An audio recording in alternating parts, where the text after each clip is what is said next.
Well, we've been talking a lot recently in our daily devotion about giving up our rights to ourselves and surrendering our will and our independence completely to the Lord. But are there other rights that we're holding on to that we should be surrendering as well? What about our right to hurt?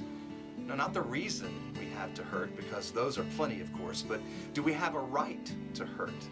One definition of rights describes it as entitlements.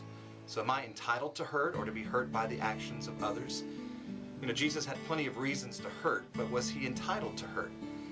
I've been wondering recently if the issue of being hurt isn't really the issue at all.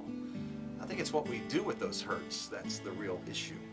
You know, our fleshly, natural sinful self, the response most of the time is when we get hurt, we want to hurt someone back. But of course that never takes away our pain. You see, if you poke me in the eye and I poke you back, it doesn't take away the fact that my eye is still hurting.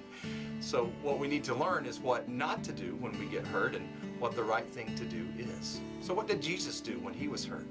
Did he confront the person that hurt him? Did he tell them what they did was wrong and that they shouldn't have done it? Did he hurt them back? No, he didn't do any of those things. The first thing he did most of the time was remain silent. Even in the midst of name-calling and false accusations that really hurt our Lord, he remained silent. Instead, he deliberately spent time alone with his Father to tell him about the hurt that he had experienced, and then he allowed his Father to heal those wounds. The second thing he did is he didn't hurt them back. You know, as God, he had every right to bring justice and vengeance to the situation, but he didn't. As a man and as an example to us, he set aside those rights he had as God, and he didn't do anything to those that hurt him. And then finally, and the most important thing he did, was forgive them, whether they asked for it or not. You know, it's not recorded in the Bible that Peter ever asked for forgiveness, but the Lord extended it to him anyway. He even restored him publicly after his betrayal.